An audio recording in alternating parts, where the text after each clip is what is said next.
Hello again. We are finishing up this unit on sequences by talking about how to write explicit formulas for those sequences. The last time we talked about recursive formulas, now we're talking about explicit formulas. So let's kind of recall the two different types of sequences that we'll be dealing with in this course.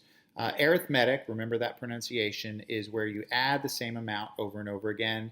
We talked about sequences where you add 3 over and over again and add 0.2 over and over again. Geometric, on the other hand, is where you multiply by the same amount to get from one term to the next.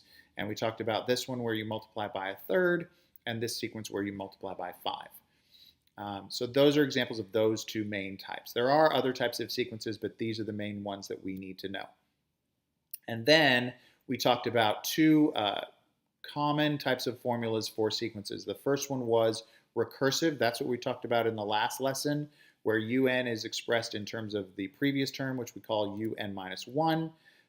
So we talked about those types of formulas right there. And now we're going to be talking about explicit formulas where instead of un being expressed in terms of the previous term, it's expressed in terms of n, which represents the term number, the position of that term in the sequence. Okay, so here's some examples of that. All right, so let's get started. We're going to talk about explicit rules for arithmetic sequences first. So let's look at this sequence right here. We have a sequence that goes 4, 7, 10, 13, and 16.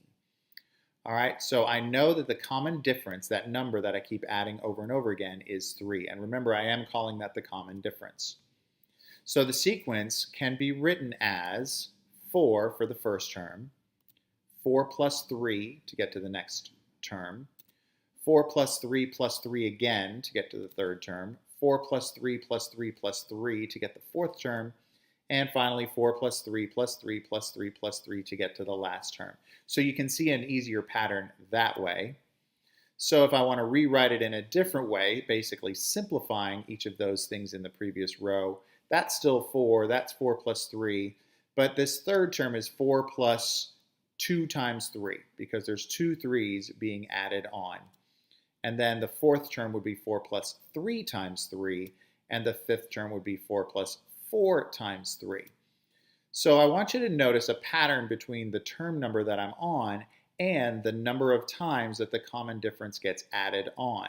So 3 is multiplied by 2 in the third term.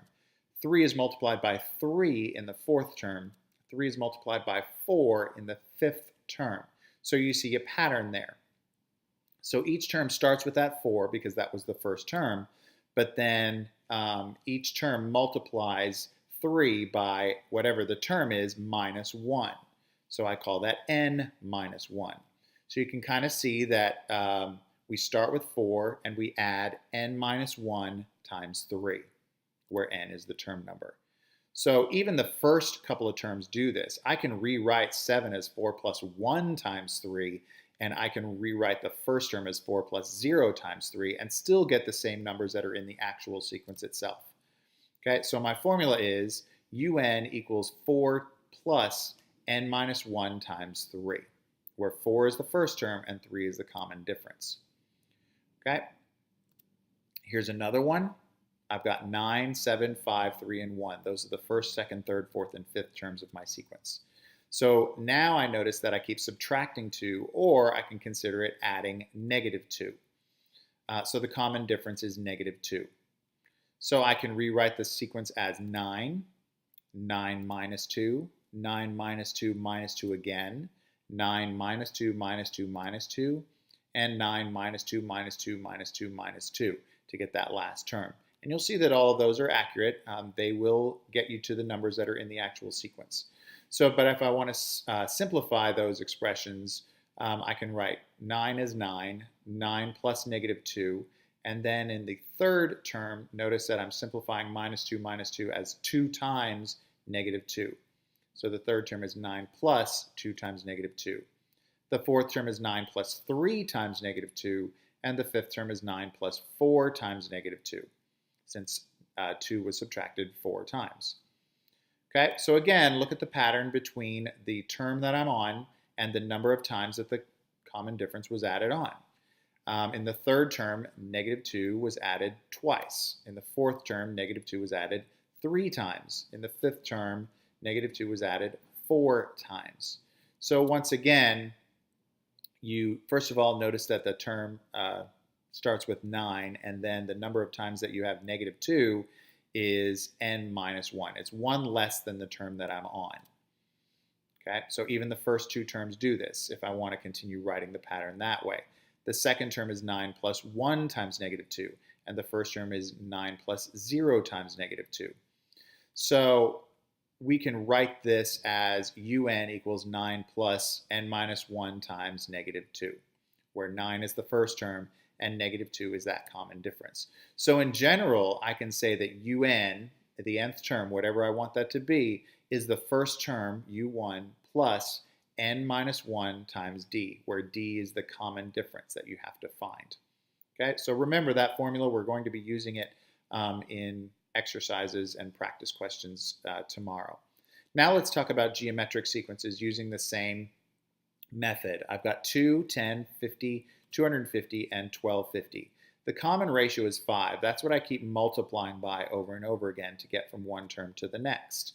So the sequence can be written as 2, 2 times 5, 2 times 5 times 5, 2 times 5 times 5 times 5, and 2 times 5 times 5 times 5 times 5, and all of those expressions will give you the actual terms in the sequence. So let's write it a little more simply. Well, 2 is pretty simple. 2 times 5 is simple, but 2 times 5 times 5 I can write as 2 times 5 squared. The fourth term I can write as 2 times 5 to the third, and the fifth term I can write as 2 times 5 to the fourth. So again, look at the pattern between the term number that I'm on and the exponent of 5 that is being used. And you'll notice that the exponent is always 1 less than the term that I'm on. We start the sequence with 2, and in each term, 5 is raised to 1 less than the term that I'm on. And it even works with the first two terms, just like it did with arithmetic sequences. I can rewrite the second term as 2 times 5 to the 1, and I can rewrite the first term as 2 times 5 to the 0. Okay, so in general, the nth term is going to be 2 times 5 to the n minus 1, where n is the term number. All right, here's another example. 4, 12, 36, 108, 324. Okay, the common ratio is 3. That's what I keep multiplying by to get from one term to the next. And so the sequence can be written as 4, 4 times 3, 4 times 3 times 3, and 4 times 3 times 3 times 3, and 4 times 3 times 3 times 3 times 3. Those will get you the same numbers that are in the actual sequence. And if I simplify, the 4 times 3 times 3 can be written as 4 times 3 squared, then 4 times 3 to the third, and then 4 times 3 to the fourth. Looking at the pattern one last time, I notice again that the term number is always 1 bigger than the exponent, or the exponent is 1 less than the term number that I'm on. We start with 4, and we raise 3 to the n minus 1, where n is the term number. And this even works for the first two terms. 12 can be written as 4 times 3 to the 1, and 4 can be written as 4 times 3 to the 0. So the nth term is 4 times 3 to the n minus 1. Okay? And in general, the nth term, un, is equal to the first term, which I call u1, times the common ratio r raised to the n minus 1. Okay, so these are the formulas that we're going to use to figure out the nth term for arithmetic and geometric sequences. Here's some more examples before we go. I'm going to look at the sequence, I'm going to tell whether it's arithmetic or geometric, and I'm going to write a formula. Now notice that I don't need to find the first term because I'm using n to define these sequences instead of the previous term. So if I have 3, 6, 12, and 24, that's geometric because I keep multiplying by 2. So using the formula for geometric sequences that I learned just a moment ago, the nth term is 3 times 2 to the n minus 1. If I have 5, 11, 17, and 23, that is arithmetic because I keep adding 6 over and over again. So my formula is the nth term, un, equals 5 plus n minus 1 times 6, where 5 is the first term and 6 is the common difference. 97, 94, 91, 88, that's arithmetic as well, where I keep adding negative 3. So my formula is going to be the nth term is 97 plus n minus 1 times negative 3. And the last one, 16, negative 8, 4, and negative 2, that is geometric because I keep multiplying by negative 0.5. And the nth term is going to be 16 times negative 0.5 to the n minus 1. So we'll go over these again in class. And if you have any questions, please let me know, and I will see you tomorrow.